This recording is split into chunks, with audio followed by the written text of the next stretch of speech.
ఓం నమో వెంకటేశాయ. October 11వ తేదీ 2025. ఈరోజు టోటల్గా టోకన్స్ అయితే ఎస్ఎస్టీ టోకన్స్ 18,000 టోకన్స్ అయితే వదిలారండి రేపు దర్శనం చేసుకోవడానికి. అంటే 12వ తేదీ అక్టోబర్ నెల 2025న దర్శనం చేసుకోవడానికి 18,000 టోకన్స్ అయితే వదిలారు. దీనికి కావాల్సింది ఆధార్ కార్డ్ కంపల్సరీగా ఉండాల్సిందే, లేకపోతే టోకన్ అనేది ఇవ్వరు. అది ఒరిజినల్ అయినా పర్లేదు, జిరాక్స్ కాపీ అయినా పర్లేదు, ఆలోచిస్తారు. 12 సంవత్సరాల లోపల పిల్లలకైతే ఏ ఆధార్ అవసరం అయితే డైరెక్ట్గా ఆలోచిస్తారండి. ఎస్ఎస్టీ దర్శనం టైమింగ్ స్లాట్ చూస్తే ఉదయం 11 గంటల నుండి రాత్రి 10 గంటల లోపు దర్శనం టైమింగ్ స్లాట్స్ అనేది ఇచ్చారు. ఈ టైమ్స్లో దర్శనాలు జరిగేలా ఎస్ఎస్టీ టోకన్స్ అనేటివి ఈరోజు ఇచ్చారండి. ఇంకా డీడీ టోకన్స్ కూడా సేమ్, ఆధార్ కార్డ్ కంపల్సరీగా ఉండాల్సిందే. దూరం నుంచి వచ్చే వాళ్ళు మాత్రం ఒకరోజు ముందే రావడానికి ట్రై చేయండి. ఈ టోకన్స్ అన్ని తిరుపతిలోనే ఇస్తారు. 3 చోట్ల మాత్రమే ఇస్తారండి. శ్రీనివాసం, విష్ణునివాసం, భూదేవి కాంప్లెక్స్లో మాత్రమే ఇస్తారు. ఇంకా డీడీ టోకన్స్ తీసుకున్న వాళ్ళైతే శ్రీవారిమిట్ట మార్గమే వెళ్ళాలి. అక్కడికి వెళ్ళాక 1200 మీటర్ దగ్గర స్కాన్ చేసుకోవాలి, లేకపోతే మీ టోకన్ అనేది వ్యాలిడ్ అవ్వదు. ఈ టోకన్స్ అయితే ఈరోజు 2000 టోకన్స్ అయితే వదిలేరు రేపు దర్శనం చేసుకోవడానికి.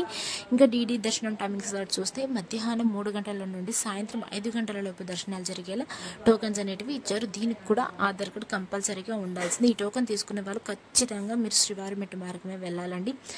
ఈ టోకన్ తీసుకున్న వాళ్ళైతే ఇంకా నిన్నటి రోజున స్వామివారిని ఎంతమంది దర్శించుకున్నారనేది చూద్దాం. నిన్నటి రోజున స్వామివారిని దర్శించుకోవడానికి 74,468 మంది స్వామివారిని నిన్నటి రోజున దర్శించుకున్నారు.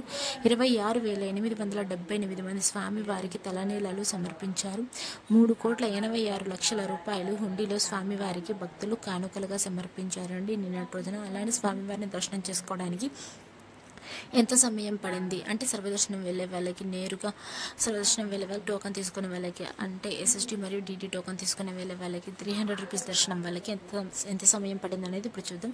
నేరుగా సర్వదర్శనం వెళ్ళే వాళ్ళకైతే 20 గంటల సమయం అయితే పడింది. ఇంకా ఎస్ఎస్టీ మరియు డీటీ టోకన్స్ తీసుకుని వెళ్ళే వాళ్ళకైతే 4 నుండి 6 గంటల సమయం అయితే పడింది. ఇంకా 300 రూపాయల దర్శనం అంటే స్పెషల్ ఎంట్రీ దర్శనం అయితే 3 నుండి 4 గంటల సమయం అయితే పడిందండి. ఇంకా ఇది ఎస్ఎస్టీ డీడీ టోకన్స్ అయితే నీకు చెప్పాను కదా, విష్ణు నివాసం, భూదేవి కాంప్లెక్స్ నివాసంలో మాత్రం భూదేవి కాంప్లెక్స్లో ఒక్కడే డీడీ టోకన్స్ ఇస్తారు, ఇంకెక్కడ ఇవ్వరు. Thank you for watching.